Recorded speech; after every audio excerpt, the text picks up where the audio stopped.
the Louie Bellina Show, presented by CC Electric. Okay, maybe you just joined us. Thank you. Where you been? Welcome. Cedric Golden, Austin American statesman. Cedric Golden, legend, OG journalist.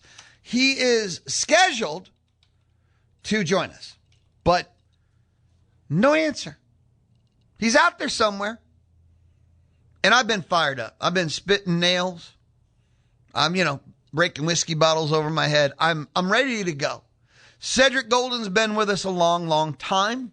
He is with us Thursdays, 12 o'clock on the D4 Land Services hotline, fall and spring. But, and this is the return of, that's the best part, right? You're pumped, you're excited, but it's just not happening. Don't know where he is. And again, look, he's a working man. If Sark, last second, scheduled a Zoom with the media, he's busy.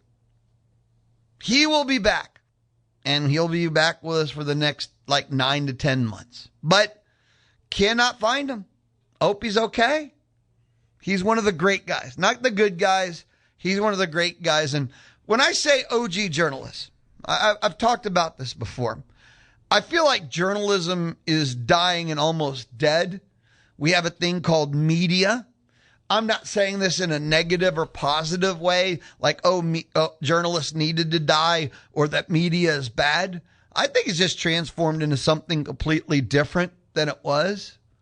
And you'll notice on the Louie Bellina Show, people like Olin and people like a Mitch Light and a people like Cedric. I like talking to journalists, but I also have media on my show too. I'm media. What is a sports talk show? We're media. We're not journalists. So I love the mix of all in the universe. I think it makes for a healthy, well-balanced diet. So Cedric, if we happen to find him, we'll catch up with him, but my apologies. So what I've decided to do is extend the ticket booth, because if you just tuned in, you missed out. The ticket booth was open 11 to 12. And I'm going to give away 2, not just 1. I'll give away 2 $50 gift cards to Rudy's Barbecue. And it is lunchtime anyway. And lunchtime on the Louie Bellina Show is thanks to, Rudy's Barbecue. So it fits the theme, doesn't it? So you can text till, what is it, noon? All right, so 1 o'clock. And questions, comments, opinions. Participation is rewarded. Don't text, give me barbecue. Don't, that doesn't work. That's not participation. 979-693-1150. 979-693-1150. Light up the inbox. You want to talk about the R.C. Slocum statue? That's so awesome. You want to text about, anything. Give me your A&M football predictions. Help me understand how a team picked 11th in the country is going to go to the Music City Bowl that's an 8-win bowl. CBSSports.com. I can't reconcile it. Just whatever's on your mind. 979-693-1150. Tell you what I am going to do. Astros Rangers. Last night, Astros get the dub. Even the series with the Angels, 3-2. And all the scoring was done before the 4th inning. Astros offense has struggled mightily recently. The why, 2 reasons. They traded for Varsho. Awful. He has been awful. They gave him a night off last night. He's hitting like a $120. And Varsho and Jordan. Jordan has been mortal. I'm not going to use a single negative connotation. He hasn't been awful and he hasn't been bad, but he's been mortal. Remember how we talked about he led in every category known to man? And I mean every category. Well, he's now second in 2 categories and 4th, in RBIs. So that pace he was on, which to be fair, what were the odds of him keeping the pace up at all? He hasn't. And the Astros offense is so bad. I mean, the bottom of their order, Walker, Trammell, and Vasquez.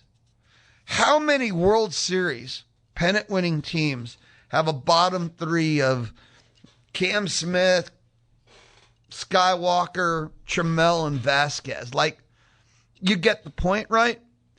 that you need an MVP season from someone to carry. And that's what Jordan had done. Let me do math. No, don't. Okay, no, I'll stop. Don't do math.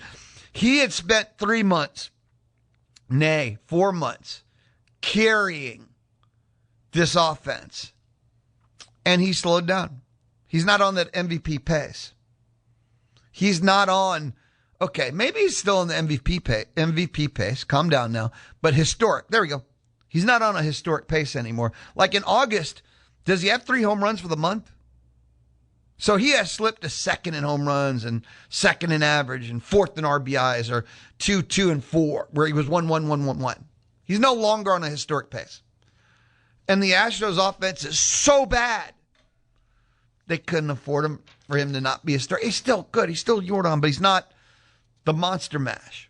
So, the Varsho, maybe in September, he shows you why the trade was worth it. But it ain't happened yet. And maybe Jordan finishes September like he was the first 3.5, 4 months. So that's what's happened to the Astros offense. But they won last night 3-2.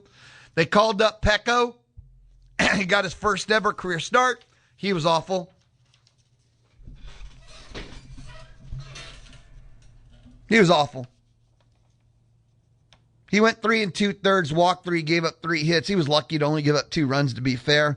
Bullpen took over from there. They were phenomenal. And that's the Astros secret sauce. That's how they've gotten it done. Sousa, Blue Balls, Okert, Abreu, Josh Hader is probably the best in the biz in the closer role right now. He's 18 for 18 with a sub-1 ERA, 0.87. Let's see. Google, 0.87. 18 of 18 with a 0.87. That's Josh Hader. He's a bad, bad man. Notes from the game. Homer, Christian Vasquez, backup catcher, 1 for 2, solo homer. He's now homered in his last 2 games, 7 for the year. Josh Hader, just told you, 18 for 18 with a 0.87 ERA. Pretty good. His scoreless streak is now up to 13 2/3 with 7 saves during that stretch. Yanier Diaz, he ended up getting the day off. Dalton Varsho got the day off. Astros win. Rangers, nope. 5-0, Nats take the dub. So the Rangers lose in, I said 5-0, 6-0? Yeah, 6-0. And there's nothing normally I got one thing, one redeeming value, one good note for you. Okay, Kumar Rocker went 5-2. Pretty good start. That's it. Bullpen was awful. Offense didn't score a run on 4 hits, was miserable. I'll ask Rusty Burson this. He's way better qualified. If Chip was still up here today, I could ask him this, right? I think the Rangers look tired. That's the thing I come to. Because they haven't been that good. They've been pretty banged up. Their top end, which is Eovaldi and DeGrom, they hadn't hit that peak. There is no peak this year. They're not their prime self. And, DeGrom was prime self last year, so I don't mean by age. So neither of them have hit that level. Anyway, that's just kind of my vibe on this. But I don't want to say they've given up. It's just maybe the stress of it all is just not happening. They're not out of it. They can win the wild card. They can win the West. And that's the one thing, like mentally, how do you get through the slog for both the Astros and the Rangers? Because this AL West race, being a 500 team all year that has had, the Astros got momentum for 3 weeks. Was it almost 4? And that's how they end up with the 2-game lead, because that's your updated standings. Winning last night with the Rangers losing, Astros have a 2-game lead in the AL West. And that's how they ended up with the 2-game lead. They had momentum, 3 weeks, 4 weeks, and that's it. Everything. Remember, they were 11 games back, man. Their start, they started 6-4, and after that start, dark.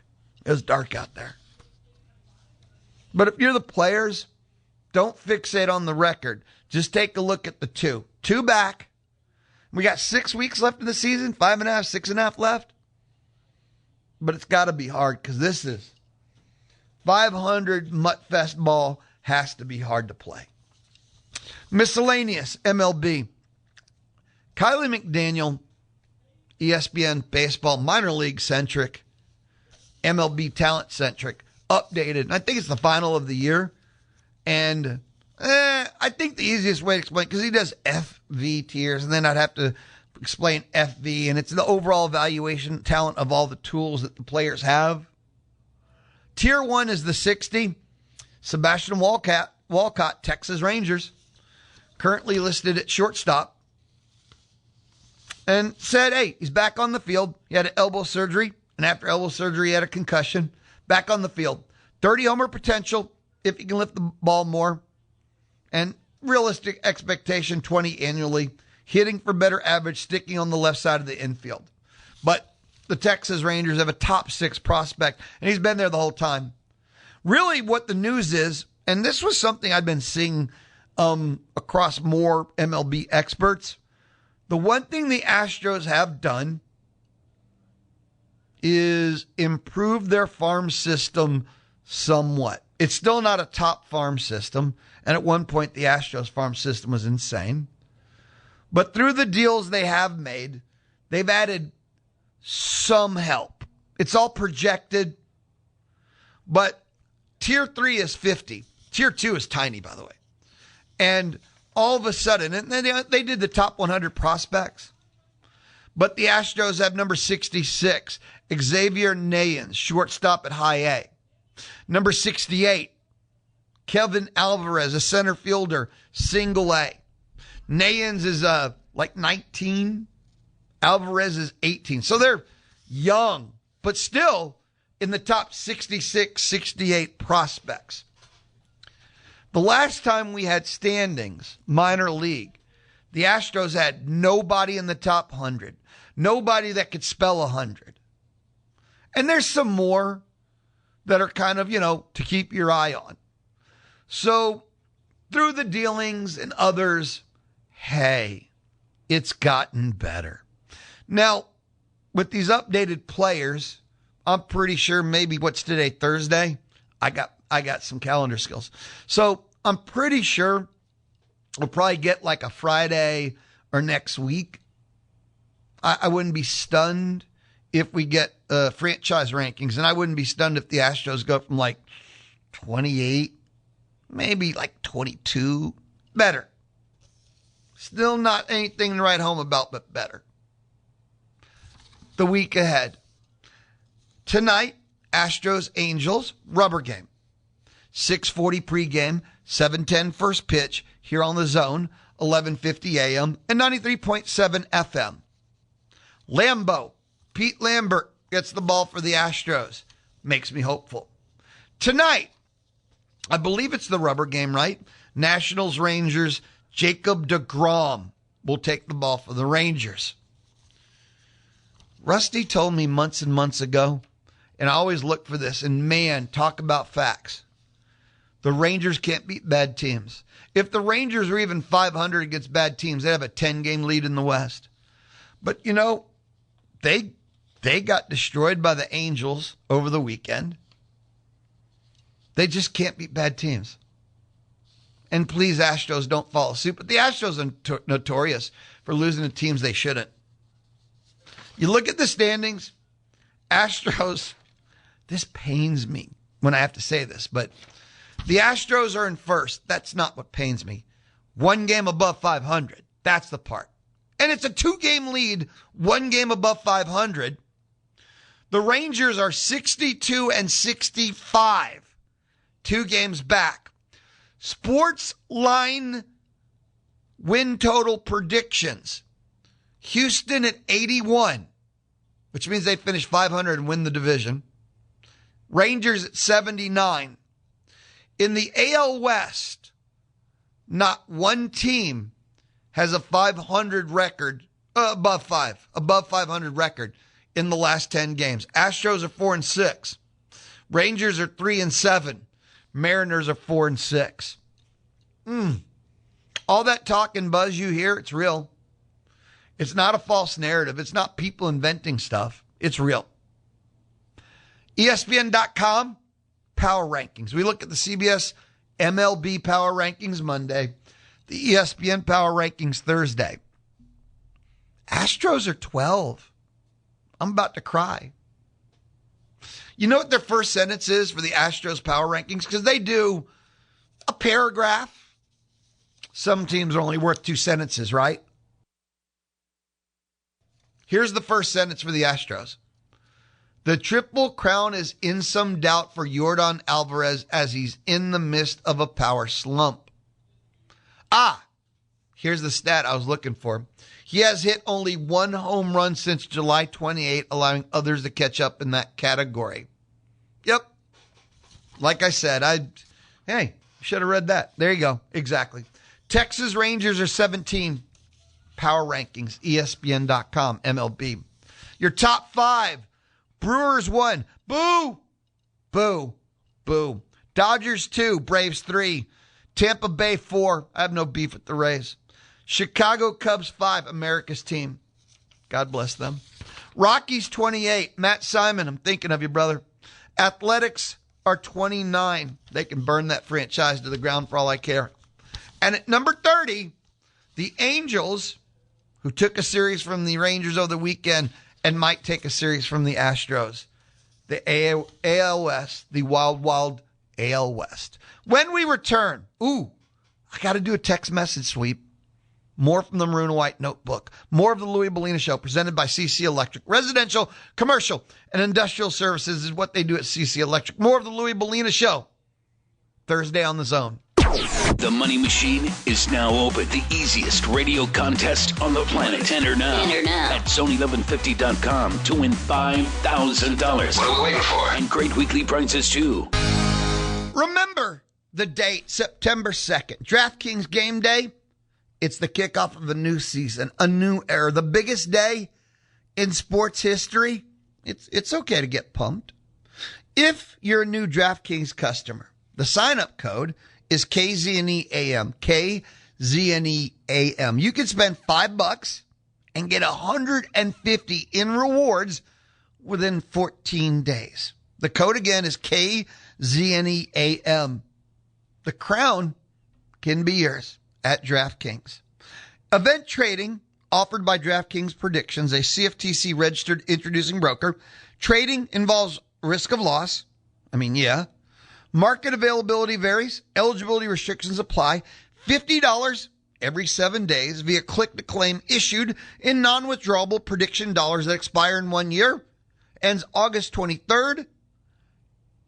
If you want to take a look at the terms, go to dking.co/predictions promo. Nationwide based on sportsbook predictions and free-to-play sports contest availability. Varies by state. I got some text messages. Let's see. Go to the inbox. Randy Schaefer. Astros to win division by 1 game. Why do Astros lose to bad teams or beat them by 1 run and beat the good teams? Makes no sense. Rangers have the same problem. I would say that is a element of mediocre teams. They don't have the consistency. Good teams have a base which guarantees they don't lose to bad teams. That's every sport though, right? When you're good, you don't lose to bad because of X. My offense is top 20 in the country. Therefore, I can't lose to bad teams. My offense alone guarantees I never lose to bad teams. But when you're mediocre on offense and you're mediocre on defense, you have so many ways to lose that you're just mediocre. So sure, you can take 2 out of 3 from the Dodgers and lose 2 out of 3 of the Angels because you're vulnerable in every area of the game. But if you have at least something, my bullpen, my starting pitching, my offense, that guarantees you can't fail against the mid to the back, that's just how the various levels work. The Astros can lose to bad teams because they don't have a starting rotation. The Astros can lose to the bad teams because their offense is awful. Just awful. So the Astros can lose to the bad team because they're not too far removed from being a bad team themselves. They're not bad, but they're not that far removed. They're closer to being a bad team than they are an elite team. Cletus in College Station. I can't reconcile being the number 8 team with only 1 or 2 projected All-Americans. I'm almost with you. So the number of All-Americans, and this is Lou math, Lou looking at it. I only care about first and second team. Once we get to third, we're doing participation trophies. I don't care if it's All-American, All-SEC. I've said this in the entire history of the Louie Bellina Show. This isn't a new thing. Especially when you get into like the conference awards where you look up and you go, wait a minute, how can there be 5 first-team running backs? The ref would have to throw a flag for illegal formation. So I only talk about first and second team. So if we're doing the All-American list, like there's 11 on offense, second team is 11 more. So there's only going to be 22 offensive first-team All-Americans, right? 22. The top 5 teams are going to have multiples on all of them. Like, how many All-American slots are there actually? So, first and second team only, and 22 on offense, 22 on defense. There's only 44 All-Americans. Now, place kicker and punter and then return specialist. So, okay, Lou, 44 is 50? And then, number 1 in the country, if it's Ohio State, will rightfully so have 6. So 50 becomes 44.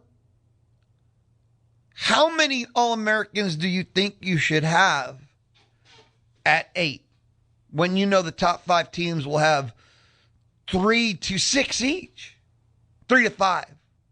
So, okay, and just keep doing the math. So the top 5 teams will have like 5 each. That's 25. How many come from the G6? Maybe 5 more. That's 30. So we're already down to like 20 left, just with the top 5 in the G6. There's not that many All-Americans. And I would put forth this, because I asked Tony, the whole All-American things, for those that don't know, ESPN did theirs last week. The AP, The Athletic, and CBSSports.com did all theirs Tuesday, Wednesday. So we have all these All-American lists. Like A&M doesn't have a single one. We have all SEC players. Mario Craver's an All-American. Wide receiver is the toughest All-American competition position list at any position. Easily, too, by the way. Wide receiver is the most brutal of all of them. So I asked Tony who he thinks could be an All-American by the end of it. And I think Craver's the number 1 candidate, most likely. He put Ray Coney at number 2. Talked about Ray Coney just crushing the universe in practice. And not just, he's beating up pads and squadsmen. But if you're watching fall camp, he's one of those that you know is different. And I'm just sitting there like, you give me a middle linebacker that can play SEC next level, that, the monster thing. God, A&M's been missing that for a long time. A&M's had a lot of good, great guys that fill the role, but I'm talking about the actual beast. It has me excited. It really has me, desperately wanting to see this. Anyway, but again, A&M can't reconcile, being 8 and having 1 or 2 projected All-American. How many should they have? And here's the thing, All-American, not just good, that's not all conference. Best in the country is All-American. Who has proven, and you say projected, so I can go with, but who should be? Brian in McGregor text message. By the way, anybody can text the Louie Bellina Show. 979-693-1150. 979-693-1150. Brian in McGregor. Newsflash. Oh! Brian said he's no longer in Louisiana. LSU set to remove striping for 5-yard lines in Tiger Stadium in honor of Jaden Daniels. Jaden Daniels is the gift that keeps on giving. I'm not going to lie to you. And I keep saying, I don't know if he thought it through. This is obviously an emotional thing. I joke with Ryan Starr. You'll hear him tomorrow, Friday, Chip Howard Sports Talk. He's my office mate here. And I think he just woke up drunk and called a lawyer. That's what it feels like to me. He just woke up drunk, lashed out, called a lawyer, and that's 1,000,000% what this feels like, because there is no thinking it through. His lawyer just if you're the lawyer, you're not going to tell him, hey, bud, you know what's going to happen? For the lawyer, it's like billing hours. Oh, yeah. I can hit send on the computer and file paperwork. Mistakes were made. And again, I said at the time when this came out that this stinks because his dad spoke to the media. Isn't he a grown man? Like, he's in the pros, and his dad had to speak. I'm telling you, you could say what you want, but any high school, I get, because it's a high school kid, but man, when the dads or moms speak to the media, Lou gets itchy. That's all. And he's in the pros, and his dad had to speak to the media.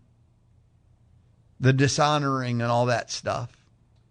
And this is different coaches with different stories and different we all know the story. 979-693-11. That's pretty good. LSU set to remove the 5-yard lines at Tiger Stadium in honor of Jaden Daniels. And my favorite, someone texted me, and the Louie Bellina Show will no longer take caller 5 for a contest to honor Jaden Daniels. Because, we take caller 5. That was good. Anybody can text 979-693-1150, 979-693-1150. Speaking of the All-American list, the one thing I didn't do is actually share them because there's a million of them. But here is your quick version of the AP All-Americans. And AP is still kind of the official, but again, ESPN was last week. CBS Sports The Athletic did it, and then the AP. And in the end, the one I will jump into, the consensus, because that's the way to do it, right? AP. Quarterback Dante Moore, Kwan Lacey, Ahmad Hardy, running backs. Offensive tackles, Carter Smith, Trevor Goolsby. Your guards, Evan Tangzadahi, Cincinnati. Sadre Hurst is Houston. Notice both guards, G6. Houston's in the Big 12, Lou. I know. My bad. Center, Cade Piper, Iowa. Tight end, Trey'Dez Green, LSU. And the wide receivers, the most brutal category. Jeremiah Smith, Malachi Toney, Cam Coleman. All-purpose Wayne Knight, UCLA. And the kicker, Kate Sandell, OU. Do you have an argument for Nagy that should be a first-team All-American over them? Defense, edge, Colin Simmons, Texas, Dylan Stewart, South Carolina. Aggies will face both. Damari Washington, David Stone, OU. This is the defensive side. Aggies will face OU, David Stone. Linebacker, Rasheem Biles, Texas. Xavier Atkins, Auburn. Elijah Hardy, Indiana. Aggies will face Biles, Texas. Cornerback, Leonard Moore, Notre Dame. Ellis Robinson, the 4th, Georgia. Safeties, KJ Bolden, Georgia. Coy Perrick, Oregon. DB, and that's, you always have your whatever format you call it, Joker, Wild Dog. Bray Hubbard, Alabama, and the punters, Evan Crenshaw, Troy. That is your AP All-Americans. They don't need a second team. They just do no, that's a lie. That's their first team All-Americans. Don't need to go over all the rest, do we? I don't know. I'm going to wait for consensus. I think that's the best way to do it. I could tell you that defensively, it's almost identical on every list. It's the offense that has some variation, especially at quarterback, because Dante Moore, AP. Trinidad Chambliss got the nod for the Athletic, but there's not much variance from anyone else. I'm just telling you right now. CBS Sports went with Dante Moore too. Okay, I got a question, but I'm going to wait to ask it. 3 minutes, 45 seconds. I have a quarterback question. When it comes to first team, all SEC, all this, I got a question. When we return, I'll ask the question. This is the Louie Bellina Show inside the Charles Schwab studio. This is the Louie Bellina Show on the Zone. Low cost, full service, best of all local. That is Schwab. That is Charles Schwab. Best of all local is Sim, Mark Sim. Look him up online at schwab.com/College Station. Charles Schwab and Company Incorporated, member SIPC. Can't reach your radio? Listen to Aggie football online at radioaggieland.com. Coming up at 1 o'clock, Rusty Burson, Aggie historian and author, will join us on the D4 Land Services hotline. If you ever need a custom metal building from the ground up, custom metal building, check out d4landservices.com. They do so much more. Check out everything they do at d4landservices.com. You could text 979-693-1150. 979-693-1150. Light up the inbox. And if you text a 1, you'll be registered to win a $50 gift card to Rudy's Barbecue. 979-693-1150. I had a question. It's basic, but it's still a question. If you're taking a 2026 college football quarterback, who would it be? Because all off season, who's the best quarterback in the SEC? First team AP All-American. There's Dante Moore. There's Trinidad Chambliss. Best quarterback in the SEC. Has anyone else noticed that all the Arch Manning talk has way died down? Like, no one's arguing he is actually anymore. Trinidad Chambliss pretty much has taken that role, but this is what it comes down to. If you're drafting college quarterback for college football season 2026, and I say one game, I mean, it's for the season, for the CFP. Who are you taking?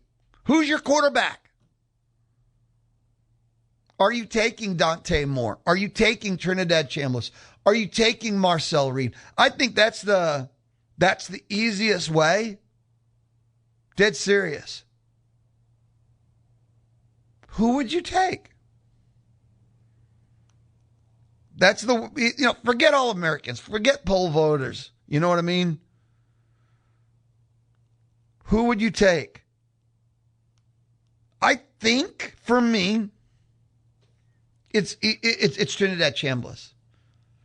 So much of my thoughts on him are watching his development in the final month / the playoff, where he grew up, he leveled up in the playoff. Dante Moore, I do not wish to put any disrespect upon his name, his helmet, because he was pretty incredible. I don't think that's a debatable point. But Trinidad Chambliss, now, new OC, new offense, everything, all that. You know what I'm saying on that? That's the part for me. Well, did he spend this offseason? How much new? How much of that stopped his stunted development growth and everything? Now, if he just who he was at the end of last season, just the playoffs alone, he might be the best. But how much prevented him from taking the final form? But I'm asking you. You could text me, 979-693-1150, 979-693-1150. Here's the other thing with Trinidad Chambliss. When everything broke down, when everything went to hell, guess what? Trinidad Chambliss was his best. That's my quarterback. That is my quarterback. That's exactly who I want leading the team. That's the one guy everyone could lean on, depend on. So, anyway, I'm taking Trinidad Chambliss of all my choices. Am I missing someone else that should be in the conversation in between Moore and Chambliss, or am I just focused on them because they made they were the first, second team All-Americans? But I would take Chambliss. 979-693-1150. I do want to take a moment, if I can, NFL. Jump there. Julian Sayin. Roy May says Julian Sayin. Roy May. I get what you're saying. Julian Sayin is the most NFL quarterback in college football right now. He actually probably is the next Mendoza. He's obviously the next Fernando Mendoza, to be fair, because I think Sayin has that completion percentage and he hits all the windows. The weird part is, what has stopped Ohio State from being like the old OU Bud Grant dynasties, having like 8 national championships in a 10-year stretch? Lack of offensive creativity. What has stopped Georgia from being the current dynasty? Lack of offensive creativity. If Ryan Day would quit trying to be the OC, and I believe the most success they've had is when he was not the OC, things like that. If you would give me Julian Sayin maybe in another hands, he's got the best wide receiving core maybe ever. And they're just not going to use it. They're going to use it for good only on third down. I can literally see Ryan Day at times going, we're just rolling too much right now. I need to run the ball 3 times. And okay, and they might have a Heisman Trophy running back, so there's a lot of effectiveness to it, but he doesn't run the ball to try and score. He tries to run the ball because they're just moving the ball too fast. So, I don't know. Good, thank you. I guess if we're going third place, for my mind, absolutely. Julian Sayin is the NFL quarterback. And I think, by a mile. So, and I think Roy May summed it up really well. That he has to be in the conversation. He's our honorable mention, which I hate honorable mentions, don't believe in honorable mentions, but without a doubt, he's the honorable mention. So we can argue Moore versus Chambliss and then put Sayin in the honorable mention category. I would just, I got a good one for you. What would Lane Kiffin do with Sayin? A guy that can make those throws. That would be fun. Good one, Roy May. Jim texted, said, Louie, I'm drafting Marcel. Okay. Lance, Trinidad Chambliss pretty easily. He is exactly what you want in a college quarterback with his mobility, accuracy, and decision-making. He threw 30 touchdowns and only had 3 interceptions. That's pretty good. I think Dante Moore is getting a little too much love. Ooh, you had me. And then that last sentence happened. I was with you, Lance. And then that last sentence. I don't think Dante Moore is getting a little too much love.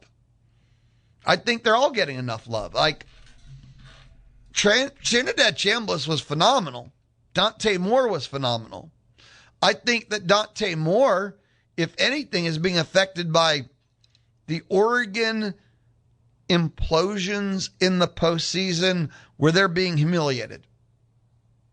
Because just look at what he's done other than the postseason implosions. There's no reason not to give him all the love in the world. I mean, what has he done to not be loved? So it's okay to love for me, my taste, the way I see it. It's okay to love Dante Moore. Why not? Like, why does he not deserve the love? But I just said I would take Chambliss 1. So, I agree with the 30 touchdowns, only 3 picks. And again, I thought he was at his best when things were at their worst. That's my quarterback. Yeah, famous quote. I can't do the voice, though. That's my quarterback. That's exactly what I want in modern football. When things are their worst, the quarterback has to be the light that everyone can follow the road through with. That's what you need in the quarterback spot. He can't be the one that's the most lost. 979-693-1150.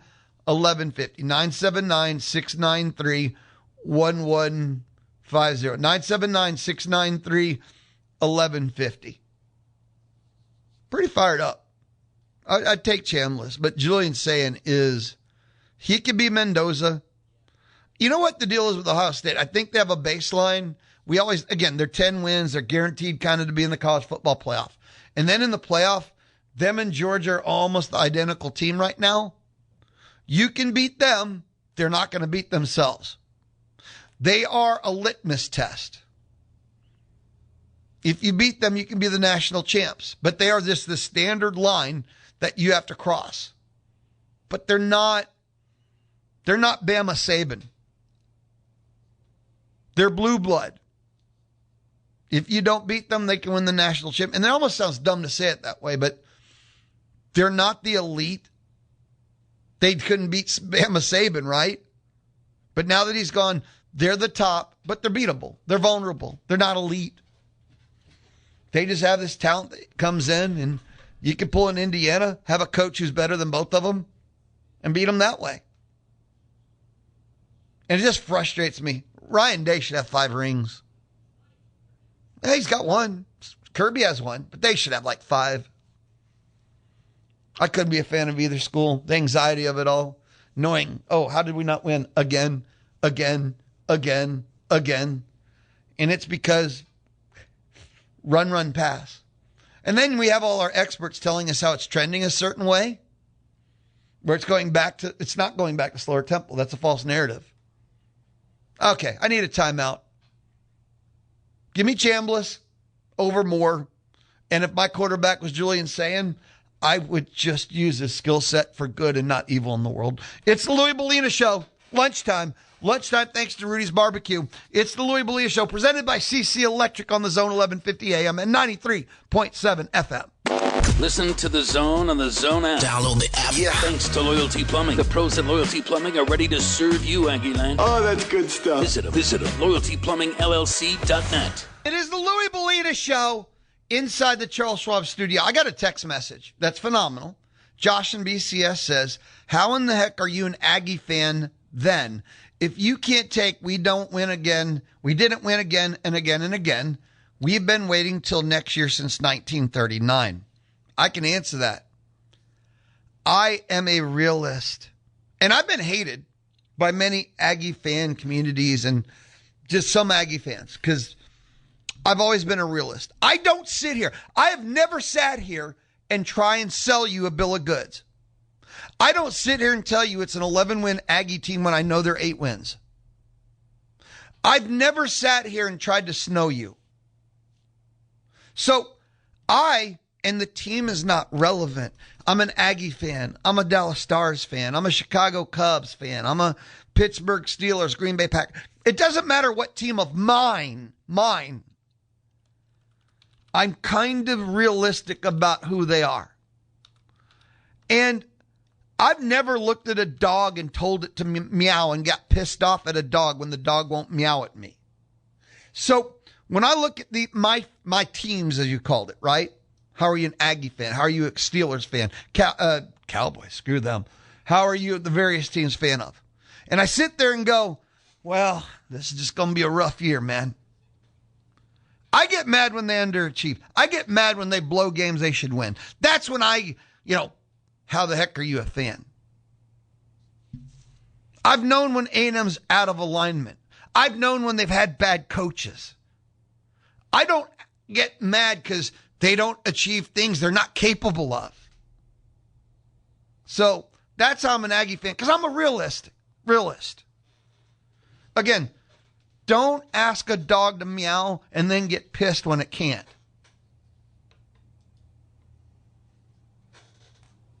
So someone texted, and who did you think the Aggies were last year? Double-digit wins, I doubt it. No, I'm not perfect every year, because if so, you wouldn't hear me here on the Zone.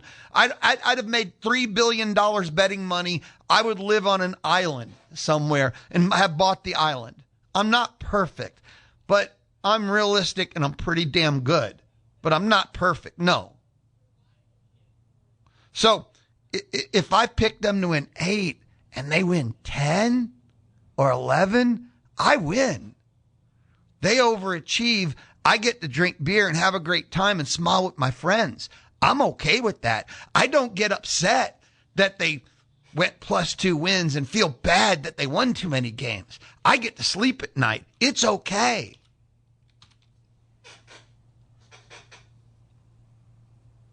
So, yeah, it doesn't bother me at all. But again, and A&M's a problem that would historically, averaged 8 wins over 20 years, something like that. So, yeah, that's how I'm an Aggie fan, because I'm a realist. That's the truth of it all. And again, never ask someone, something, anything to be what it's not? That's the answer. All right, when we come back, Rusty Burson, Aggie historian and author, joined us on the D4 Land Services hotline. This is the Louie Bellina Show, Thursday on the Zone.